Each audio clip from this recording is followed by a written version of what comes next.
Quinta corsa, premio De Tosco, discrete femmine di 3 anni,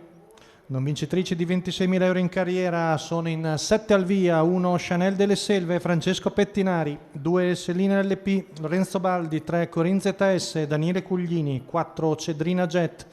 Michele Raimo, 5 Centuria S, Roberto Vecchione, 6 Crystal Trio, Marco Stefani, in seconda fila 7 Cleopatra LL, Alessandro Gocciadoro. Rinuncia al lancio Crystal Trio, che non fa partenza. Stacco della macchina, veloce Celine LP su Cedrina Jet che scatta al suo esterno, lungo la corda è veloce anche Chanel delle Selve che rientra l'allieva di Michele Raimo, quindi le due allieve di Lorenzo Baldi ai primi 2 posti con Celine LP che arriva ai 200 in un veloce 14.2, seconda posizione per Chanel delle Selve davanti a Cedrina Jet che si mette terza davanti a Cleopatra LL, mentre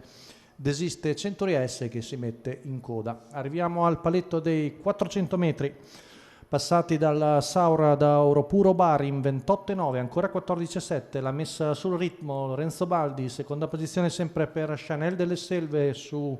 Cedrina Jet, Cleopatra LL, all'esterno è rimasta Corin ZS, 15.3 la curva, 44.2 i 600 metri, passaggio davanti alle tribune con la Saura che conduce sempre a ritmo svelto.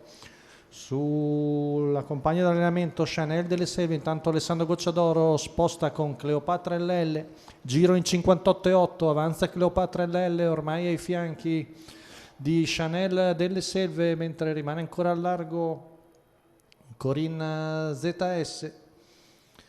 Siamo al chilometro in 1.14 tondo da parte di Celine LP, avanza Cleopatra LL, ora si fa più minacciosa, sempre Chanel delle Selve seconda alla corda, cede Cedrina Jet che non tiene il ritmo delle prime 2, mentre avanza anche Crystal Trio, retta di là passata in 15.2, siamo all'ultima curva con Cleopatra LL che intensa la sua... insiste all'esterno e sembra sul punto di poter passare, l'avversaria più minacciosa sembra Crystal Trio. Chanel delle Selve chiusa alla corda, ultima curva passata in 15.7, retta d'arrivo con Cleopatra LL che si distende attaccata da Crystal Trio al suo esterno, ma Cleopatra LL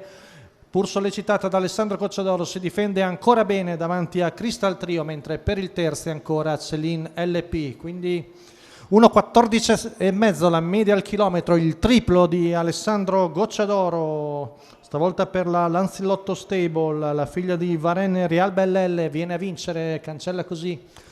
la rottura di Roma dell'altro giorno e oggi si presenta molto bene in percorso esterno, è passata sulla curva finale e vince ancora molto bene. Mentre per il secondo posto ha corso molto bene anche Crystal Trio che è finita forte con Marco Stefani a cogliere un ottimo secondo posto, mentre per il terzo Celine LP.